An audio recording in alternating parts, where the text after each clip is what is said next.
வெண்முரசு. கார்கடல் 64. வாசிப்பது சந்தீப். சஞ்சயன் சொன்னான், அரசே, எவருடைய கண்களால் நான் பார்க்கிறேன் என்று தெரியவில்லை. நான் எங்கோ இக்கதையை ஓர் அரக்கர் கூட்டத்திற்கு சொல்லிக் கொண்டிருக்கிறேன். மறு சுற்றொடரை நாகர்களுக்கு சொல்கிறேன்.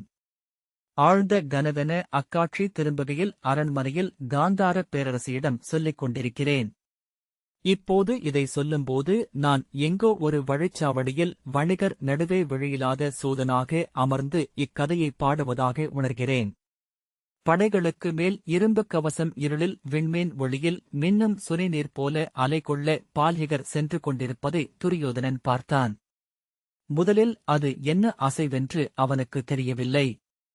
அப்பால் ஒரு செய்தி அறிவிப்பு பந்தம் எழுந்து சுழன்றபோது கோட்டுருவில் அது யானை மேல் செல்லும் பால்ஹிகர் என்று புரிந்து கொண்டு, பிதாமகரா, அவர் களம் காண வேண்டியதில்லை என்று சென்று சொல் என்று கூவினான். அவர் இரவில் நோக்கும் விழி கொண்டவரல்ல, ஒளிச்செய்திகளையோ ஒலிச்செய்திகளையோ கேட்டு போரிடவும் அறிந்தவர் அல்ல. பால்ஹிகர் முகில்களின் மேல் கால் வைத்து நடப்பவர் போல் தோன்றினார். அங்காரகனின் கவசங்கள் கரியவையாக இருந்தமையால் அது முற்றாகவே இருளுக்குள் மறைந்துவிட்டிருந்தது. பால்ஹிகரை நோக்கியபின் கீழே நோக்கியபோது இருளின் புரளலாக யானை தெரிந்தது. இருளின் ஓர் அலைமேல் பால்ஹிகர் செல்வது போல. அவர் படைமுகம் செல்லக்கூடாது. என் ஆணை என்றான் துரியோதனன். சுபாகு புரவியில் ஏறிக்கொண்டு பாறைப்பகுதியின் ஆறு போல முட்டி மோதிச் சுழன்ற கௌரவப் படையினூடாக பிளந்து சென்றான். வழிவிடும் பொருட்டு அவன் கூச்சலிட்டுப் பார்த்தான். ஆனால் எவ்வொலியும் எவர் செவிகளிலும் விழவில்லை என உணர்ந்தபின் வீரர்களைப் பிடித்து தள்ளியும் இடைவெளிகள் வழியாக சிட்டுக்குருவி என வளைந்து சுழன்றும் அவன் முன் சென்றான். விண்ணிலிருந்து அரக்கர்களும் அசுரர்களும் வௌவால்கள் போல் இறங்கி தாக்கிய அலறல்களையும் கூச்சல்களையும் எஞ்சிவிட்டு மீண்டும் எழுந்தகன்று கொண்டிருந்தனர். நிஷாதர்களும் கிராதர்களும் எய்த அம்புகள் குறி பிழைக்காது வந்து க்ஷத்திரியர்களை அலறி விழச் செய்தன. நீண்ட கழைகளை ஊன்றி விண்ணில் தாவி எழுந்து எடையுடன் இறங்கிய இடும்பர்கள் கையிலிருந்து நீண்ட சாட்டை நுனியில் கட்டப்பட்டு கூர்முனை கொண்ட இரும்புவட்டை வீசி வீரர்களின் கழுத்துகளை வெட்டி மீண்டும் கழைகளை ஊன்றி எழுந்தகன்றனர். கௌரவப் படைகள் அணிகுலைந்து ஒன்றையொன்று முட்டி நெருக்கி சில இடங்களில் விரிந்தகன்று குழம்பி அலை கொண்டிருந்தன. அவற்றின் நடுவே சுழியில் சிக்கிக் கொண்ட பெருங்கலம் போல் தயங்கியும் சுழன்றும் நிலையெழுந்து நின்றிருந்தது அங்காரகன். அதைச் சூழ்ந்து கௌரவப் படை வட்டமிட்டது. சுழிபிளந்து அங்காரகனை அணுகிய சுபாகு புரவி மேல் எழுந்து நின்று, பிதாமகரே, தாங்கள் பின்னடைய வேண்டுமென்று ஆணை. தாங்கள் போருக்கெழ வேண்டியதில்லை. பின்னடைக என்று கூறினான். பால்ஹிகர் தனது கதையைச் சுழற்றி அறைந்தபடி மேலும் மேலும் என யானையை முன் செலுத்த முயன்று கொண்டிருந்தார். அங்காரகன் 4 அடி முன் சென்று சுழன்று திரும்பி 3 அடி பின் வந்து மீண்டும் முன் சென்றது. பால்ஹிகரின் கதைச் சுழற்சியில் அவரை சூழ்ந்திருந்த கௌரவ வீரர்களே பெரும்பாலும் அறைப்பட்டு விழுந்தனர். தன்முன் சீரலொலியுடன் கதை உருளை கடந்து செல்ல சுபாகு தலை குனிந்து அதிலிருந்து தப்பினான். உரத்த குரலில், பிதாமகரே, தாங்கள் இப்போரை நிகழ்த்த இயலாது. செல்க, பின்திரும்பிச் செல்க என்று கூவினான். பின் திரும்புக. அரசாணை. பின் திரும்புக. பின்னர் உணர்ந்தான், அப்போர் தொடங்கிய நாள் முதல் அவரிடம் எவருமே உரையாடியதில்லை என்று. ஒரு சொல்லும் உரைக்கப்படாதவராக, பிறரை நோக்கி ஒரு சொல்லும் உரைக்காதவராக அந்த 14 நாட்களும் அவர் குருக்ஷேத்திரக் களத்தில் இருந்தார். அவர் அறிந்தது புலரியில் ஒலிக்கும் போர் முரசின் அரைக்கூவலை மட்டுமே. அந்தியில் போர் முடிவுக்குப் பின்னரும் கூட பெரும்பாலான நாட்களில் அவர் கதை சுழற்றி போரில் மூழ்கித்தான் இருந்தார். சூழ்ந்திருந்த படைகள் விலகி பின்னடையத் தொடங்குகையில் அதைக் கண்டு அங்காரகனே முடிவெடுத்து பின்னடையத் தொடங்கும். தன் பாடிவீட்டை அடைந்ததும் அவர் யானையிலிருந்து இறங்கி எடைமிக்க கவசங்கள் குலுங்கி ஒலிக்க தன் குடிலுக்கு முன்னால் சென்று விருந்தறையில் கால் நீட்டி அமர்வார். ஒவ்வொரு முறையும் அந்த இடத்தை புதிதெனக் கண்டு துணுக்குறுபவர் போல் அவர் தோன்றுவார். யானை அவர் அருகிலேயே நின்றிருக்கும். அதை யானைக் கொட்டிலுக்கு கொண்டு செல்ல முயன்றபின் அதன் மறுப்பை உணர்ந்து பாகர்கள் கைவிட்டனர். அங்காரகனை பாகர்கள் எவரும் அணுகவோ ஆணையிடவோ இயலவில்லை. அத்திரிகள் இழுக்கும் வண்டிகளில் அதற்கான உணவு கொண்டு வரப்பட்டது. உப்புநீர் நனைத்த வைக்கோலும் காட்டுத்தழையும் கிழங்குகளுடன் வேக வைத்து உருட்டிய புல்லரிசிச்சோற்று கவளங்களும் அதன் முன் விரித்து ஈச்சைப்பாயில் குவிக்கப்பட்டன. அங்காரகன் உடலை அசைத்தபடி சீரான துதிக்கைச் சுழற்சிகளுடன் அவ்வுணவை உண்டது. அருகே பால்ஹிகருக்கும் கூடைகளில் அப்பங்களும் ஊந்துண்டுகள் நிறைந்த கொப்பரைகளும் மதுக்குடங்களும் கொண்டு வந்து வைக்கப்பட்டன. அவர்கள் இருவரும் உண்பதை அப்பால் நின்று கௌரவப் படைவீரர்கள் பார்த்தனர். தொன்மையான வேள்விச் சடங்கு ஒன்றை பார்ப்பது போல் சிலர் அறியாது கைகூப்பினர். அங்கே பல்லாயிரம் பேர் சூழ்ந்திருந்த போதிலும் கூட அவர்களிருவரும் முற்றிலும் தனிமையில் இருப்பதை பலமுறை அங்கே நின்று சுபாகு பார்த்ததுண்டு. அவர்களிடையே கூட எதுவும் பேசப்படுவதில்லை. யானையிலிருந்து இறங்கியதுமே பால்ஹிகர் யானையையும் அறியாதவரானார். அவர் எப்போதுமே கவசங்களை கழற்றுவதில்லை என்பதை முதல் நாளுக்குப் பின் அப்படையில் அனைவருமே அறிந்திருந்தனர். தலைக்கவசத்தை உணவுக்குப் பின் மீண்டும் அணிந்து கொண்டு விருந்தரையில் கைகால்களை விரித்து அவர் படுத்திருக்கையில் அப்பால் நின்று நோக்கும்போது இரும்புக் கலங்கள் நீட்டி அடுக்கப்பட்டதாகவே தோன்றும். இரவில் பந்தங்களின் ஒளி கவசங்களின் வளைவுகளில் நெளிந்து கொண்டிருக்கும். பின்னிரவில் நிலவொளியில் நனைந்து அங்கே ஒரு நீர்ச்சுனை ஊறியிருப்பது போல் தோன்றும். அவர் குரட்டை விடுவதில்லை. துயிலில் புரண்டு படுப்பதுமில்லை. அந்த கவசங்களுக்குள் அப்போது ஒரு மானுட உடல் இருப்பதாகவே தோன்றாது. அங்காரகனும் கவசங்களை கழற்றுவதில்லை. அதன் இரும்புக் கவசங்கள் பிறிதொரு யானை அளவுக்கே எடை கொண்டவை. துதிக்கையின் அடுக்கு கவசங்களை கழற்றாமல் உணவை அள்ளிச்சுருட்டி உண்ண பிற யானைகளால் இயல்வதில்லை. அங்காரகன் தன் துதிக்கையை சரித்து வளைத்து கவசங்களுடன் உண்ணவும் கற்றுக்கொண்டிருந்தது. அதன் அசைவில் உலோகப் பொருட்கள் நிறைந்த வண்டி மேடு பள்ளங்களில் செல்வது போல் கவசத் தகடுகள் உராய்ந்து ஒலி எழுப்பின. அதன் காதுகள் அசைகையில் நுனிகளில் கட்டப்பட்ட மணியோசை வண்டி மாடுகள் செல்வது போல் கேட்டது. அங்காரகன் பால்ஹிகரைப் போலவே குரலற்றது. படை முழுக்க பிற யானைகள் முழக்கமிடும்போது கூட அங்காரகன் அவ்வொலியுடன் கலந்து கொள்வதில்லை. மலையுச்சி பாறை போல விழியருகில் நெடுந்தொலைவில் இருப்பது. குளிர்ந்தது. அவ்வப்போது முழுமையாகவே வானில் மறைந்து விடுவது. முதல் 2 நாட்களில் அவ்விருவரும் கௌரவப் படையினருக்கு பெருவிந்தையென இருந்தனர். மிக விரைவிலேயே அவ்விந்தையும் பழகியது. கதையுருளையிலிருந்து தெரித்த குருதி வழிந்து உறைந்து பிசுக்காகி அரக்காகி பொறுக்காகி படிந்த கவசங்களுடன் மாபெரும் இரும்புப் பாவை என நின்றிருந்த அங்காரகன் சற்றும் அறியாமல் அவ்வழியாகச் செல்லலாயினர் படையினர். அவர்களின் உடலிலிருந்து அச்செய்தியைப் பெற்றுக் கொண்ட அத்திரிகளும் கழுதைகளும் புறவிகளும் கூட அதை ஒரு இரும்பு மண்டபம் என்றோ கற்பாறை என்றோ எண்ணியவை போல் நடந்து கொண்டன. பறவைகள் இயல்பாக அதன் மேல் வந்தமர்ந்து எழுந்து சென்றன. எப்போதேனும் பாகர்கள் அருகே வந்து உணவு வைத்துச் செல்கையில் அதன் சிறிய விழிகளை அருகே கண்டு உளம் அதிர்ந்தனர். ஒருவன் அலறியபடி பின்னால் சரிந்து விழுந்து உடல் நடுங்கி எழுந்து அப்பால் சென்று மீண்டும் விழுந்தான். அவன் மீண்டும் உளம் மீளவே இல்லை. அங்காரகனுக்குள் வாழும் தெய்வத்தை அவன் கண்டுவிட்டான் என்றனர். பால்ஹிகர் முழு கவசத்துடன் காலையில் எழுந்தார். தலைக்கவசத்தையும் இடைக்கவசத்தையும் மட்டும் கழற்றி முகத்தைக் கழுவி காலைக் கடன் முடித்தார். உணவை உண்டு மீண்டும் கையுறைகளை அணிந்தபடி காத்திருந்தார். அங்காரகன் அந்த பெருங்கதையுருளையை தன் துதிக்கையில் சுருட்டித் தூக்கியபடி சீரான அசைவுகளுடன் வந்து அவர் முன் நின்றதும் ஏறி அமர்ந்து கொண்டார். அங்காரகன் செவிகளை மட்டும் அசைத்தபடி முரசொலிக்காக காத்திருந்தது. அதன் கவசங்களுக்கிடையே பாறை வெடிப்புக்குள் பொன்வண்டு என விழிகள் ஒளிகொண்டிருந்தன. படை நகர்வு தொடங்கியதுமே எறும்புகளால் இழுத்துச் செல்லப்படும் வண்டு போல் நிறைக்குள் நுழைந்து படைமுகப்பை நோக்கிச் சென்றது. போர் முரசு எழுந்ததும் பிளிரலோ தலைகுலுக்குதலோ இல்லாமல் கதையைச் சுழற்றியபடி எதிரிப்படைக்குள் புகுந்து சென்றது. நீரில் மூழ்கும் இரும்புருளைப் போல. அவர் போரிடவில்லை. இங்கு நிகழ்வது எதையும் அவர் புரிந்து கொள்ளவும் இல்லை. அவர் பிரிதொன்றை செய்து கொண்டிருக்கிறார். அவர் மானுட உயிர் என்பதையே அறிந்திருக்கவில்லை என்று கௌரவப் படைவீரர்கள் சொன்னார்கள். தொல்லிலத்தின் கொடுந்தெய்வம் ஒன்றை மானுட உடலில் ஏற்றிக் கொண்டு வந்திருக்கிறார்கள். லட்சம் தலைகளை உடைத்து குருதிபலி கொண்ட பின்னரே அது மண் நீங்கும் என்று பாண்டவர் தரப்பில் கூறினார்கள். முதல் சில நாட்களுக்குப் பின்னர் எவ்வகையிலும் பால்ஹிகரை எதிர்கொள்ள இயலாதென்று பாண்டவப் படையினர் உணர்ந்தனர். பாண்டவப் படையில் பீமனும் கடோத்கஜனும் மட்டுமே அவரை சற்றேனும் எதிர்கொண்டு செலுத்தனர்.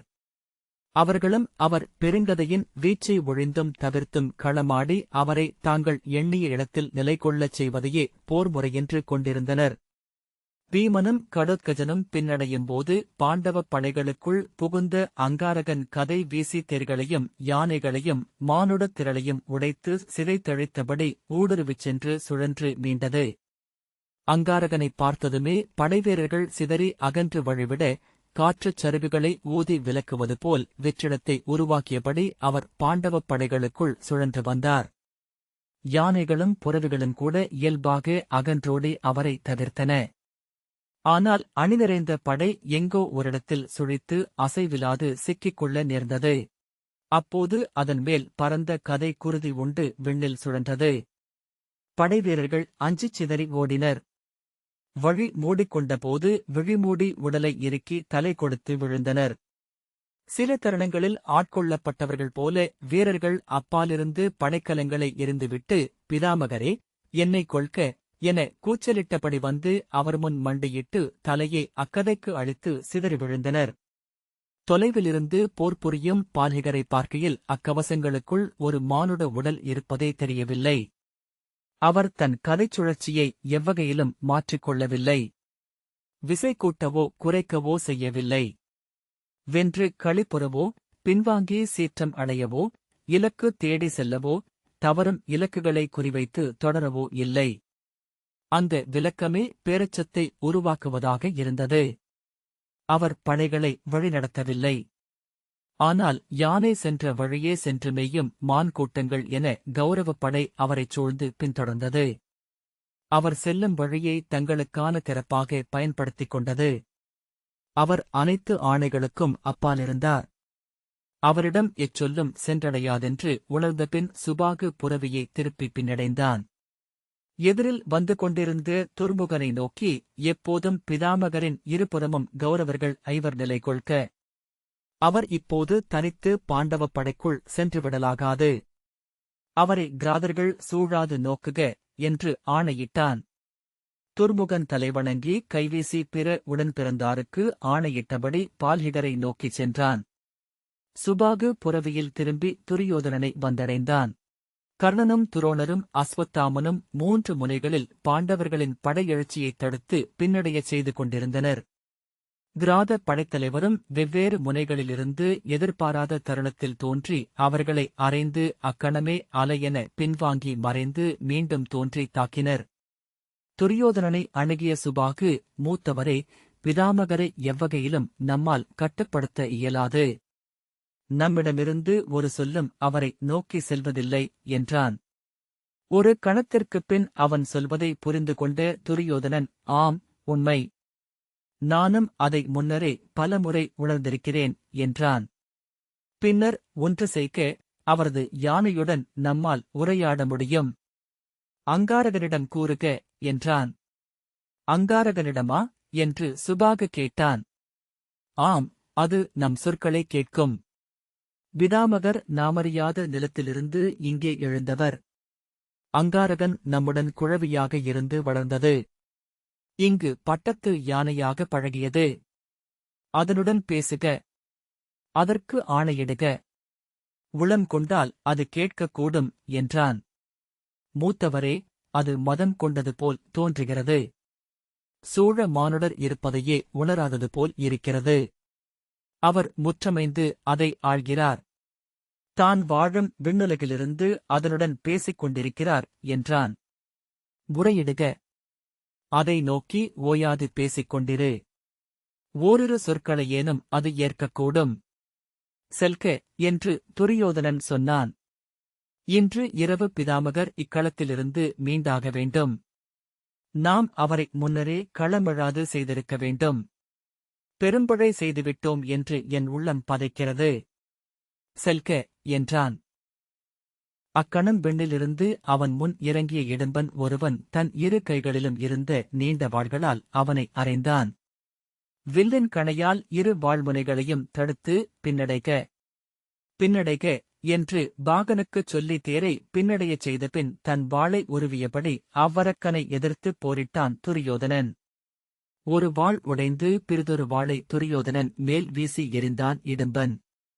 தலை தணித்து அதை தவிர்த்து தன் இடையிலிருந்த வேலை எடுத்து இடும்பனை நோக்கி எறிந்தான். இடும்பன் வௌவால் போல் ஒலி எழுப்பிச் சிதறி மல்லாந்து விழ பிறிதொரு இடும்பன் வந்திறங்கி கதையோடு அவனை நெருங்கினான். அவனிடம் கதையால் போரிடத் தொடங்கினான் துரியோதனன். சுபாகு தன் புரவியை திருப்பிக் கொண்டு விண்ணிலிருந்து இறங்கி பொருதி மீண்டு ஏறிச் சென்று கொண்டிருந்த இடும்பர்களையும் மண்ணிலிருந்து முளைப்பதெனத் தோன்றிய கிராதர்களையும் ஒழிந்து விழுந்து கிடந்த பிணங்களின் மேல் தாவி நிலைகெட்டு சுழன்று கொண்டிருந்த யானைகளினூடாக வளைந்து பால்ஹிகர் போரிட்டுக் கொண்டிருந்த இடம் நோக்கிச் சென்றான். சங்கொலி எழக்கேட்டு திரும்பிப் பார்த்தபோது கடோத்கஜனும் கர்ணனும் எதிர் நின்று போரிடுவதைக் கண்டான். அவர்களின் அசைவுகளுக்கேற்ப விளக்கொளிகள் சுழன்று அப்போரை விண்ணில் ஒளியாடலென ஆக்கிக் கொண்டிருந்தன. பல்லாயிரம் நாகங்கள் சென்னா பறக்க படமெடுத்து சீறி அரைந்து வால்பின்னே நெளிய இருளெல்லாம் நிறைந்து போரிடுவது போலிருந்தன அவை. சுபாகு புரவியைத் தூண்டி பால்ஹிகரை நோக்கிச் சென்றான். பால்ஹிகரின் இருமருங்கும் நின்றிருந்த கௌரவப் படையினர் திரைபோல் மூடியிருந்த இருளுக்குள் இலக்கிலாது அம்புகளைத் தொடர்ந்து செலுத்தி அங்கிருந்து இடும்பர்கள் வந்திறங்காது செய்தனர். பிதாமகரின் கதை சுழலும் எல்லைக்குள் நமது படைவீரர்கள் எவரும் செல்ல வேண்டியதில்லை. விலகுங்கள் என்று துர்முகன் ஆணையிட்டுக் கொண்டிருந்தான். சுபாகு பால்ஹிகரை அணுகி அங்காரகனின் செவியசைவுக்கு நேராக சென்று நின்று அங்காரகன் அறிக, அங்காரகன் அறிக, பின்னடைக, பின்னடைக என்றான். மூத்தவரே, என்ன செய்கிறீர்கள் என்று துர்முகன் கூவினான். அங்காரகனிடம் சொல்க, பின்னடையும்படி அதனிடம் ஆணையிடுக. இப்போர் அவருடையதல்ல என்று அதனிடம் விளக்குக என்று சுபாகு சொன்னான். யானையிடமா என்று துர்மர்ஷனன் கேட்டான். ஆம், நம்முடன் வளர்ந்தது அது. நம் மொழி அதற்கு தெரியும். சொல்க என்றபின் அங்காரகன் அறிக, பின்னடைக, பின்னடைக என்று சுபாகு கூறினான். அத்தருணத்தில் இரு யானைகளின் மேல் காகங்கள் போல் மொய்த்து ஊர்ந்து வந்த இடும்பர்கள் அதன் விலாக்களிலிருந்து சிறகு கொண்டு எழுந்து காற்றில் பாய்ந்து வந்து அங்காரகனை தாக்கினர். அங்காரகனின் துதிக்கையால் தூக்கி சுழற்றப்பட்ட பெருங்கதை அவர்களை அரைந்து சிதறடிக்க யானைகள் அலறி விழுந்தன. பின்னடைக, பின்னடைக என்று சுபாகு சொல்லிக் கொண்டிருந்தான். யானையின் செவிகள் அவன் குரலை கேட்டதாக தோன்றவில்லை. அம்புகள் ஓய வேண்டியதில்லை. அம்புகளால் வேலியிடுங்கள் என்று துர்முகன் கூவிக் கொண்டிருந்தான். அங்காரகன் கதையுடன் பாண்டவப் படையை அழுத்தி முன்னால் சென்றது.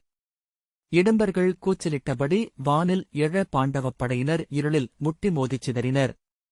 சிலர் கீழே விழுந்தனர். எழக்கூடாதென அவர்களுக்கு தெரிந்திருந்தும் எழுந்து தலையறையப்பட்டு உயிர்விட்டனர். தொலைவில் பீமனின் தேர் வருவதை சுழலும் விளக்கொளி அறிவித்தது.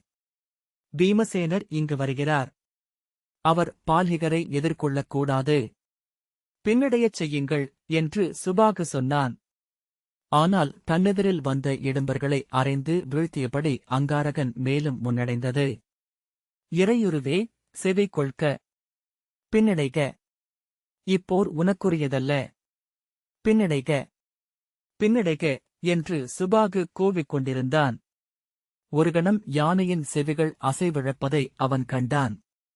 மெய்யாகவே அது நிகழ்கிறதா என அவன் உள்ளம் துணுக்குற்றது. பின்னர் ஆம் என்று அவன் அகம் கொந்தளித்தது. அங்காரகனே, அறிக, பின்னடைக, இப்போரிலிருந்து பின்னடைக என்று அவன் கைகளை வீசியபடி கூவினான். யானை தலை திருப்பி அவனை பார்த்தது. அடுக்கடுக்காக அமைந்த இரும்புக் கவசங்களுக்கிடையே அதன் விழிகள் எங்கிருக்கின்றன என்று தெரியவில்லை. ஆயினும் சுபாகு அதன் பார்வையை உணர்ந்தான். பின்னடைக, தேவா, பின்னடைக என்று இறைஞ்சிக் கூவினான். இரு கால்களையும் ஊன்றி உடலை முன்னும் பின்னும் அசைத்து புல்முனை நீர்த்துளி போல் அசைந்தது அங்காரகன். பின்னர் அது முன்வலக்காலை பின்னெடுத்து வைத்தது. பின்னடைகிறது, யானை பின்னடைகிறது என்று சுபாகு உவகையுடன் கூறினான். அங்காரகன் மேலும் மேலும் கால்களை எடுத்து வைத்து பின்னடைந்தது. கதாயுதத்தை நிலத்திலிட்டு இழுத்தபடி கௌரவப் படைகளுக்குள் புதைந்தது. சுபாகு, நான் அதை வழிநடத்திக் கொண்டு சென்று படைப்பின்னணியில் அமரச் செய்கிறேன். யானை எழவில்லை என்றால் பிதாமகரும் போருக்கெழமாட்டார் என்றான். புரவியில் ஏறி யானைக்குப் பின்னால் சென்றபடி அவன் கூவினான். பெருகி வரும் எதிரிகளை இங்கு நின்று எதிர்கொள்ளுங்கள். வந்து கொண்டிருப்பவர் பீமசேனர் என நினைவில் கொள்க. அவர் ஒலிகளை விழிகளாக்கும் திறனற்றவர். வழிகாட்டி வரும் இடும்பர்களை அறைந்து வீழ்த்துங்கள்.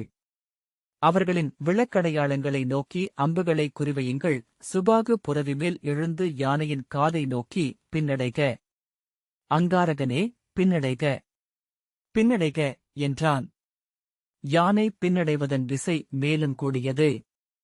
கௌரவப் படைகளின் முகப்பு மீண்டும் ஒன்றாக இணைந்து பால்ஹிகரை முழுக்க மூடிக்கொண்டது. தன் யானை பின்னடைவதைக் கூட உணராதவராக பால்ஹிகர் இருந்தார். யானையின் விழிகளின் மின்னை ஒரு கணம் சுபாகு கண்டான். கண்டோமா என மறுகணம் ஐயுற்றான். மறுபக்கம் பாண்டவப் படைமுகப்பில் இடும்பர்களால் வழிகாட்டப்பட்டு பீமன் தோன்றினான். இரு இடும்பர்கள் ஓங்கி ஊன்றிய கழைக்கோல் வழியாக எழுந்து கௌரவப் படையின் முகப்பில் பாய்ந்திறங்க அவர்களுக்குப் பின்னால் பீமனின் தேர் விரைந்து வந்தது. நீளம் போன்ற எடுத்து அவன் அங்காரகன் நெற்றி நோக்கி அறைந்தான். அம்பு அங்காரகனின் தலைக்கவசத்தின் மேல் மணியோசை எழுப்பியபடி அறைந்து உதிர்வதை சுபாகு கேட்டான்.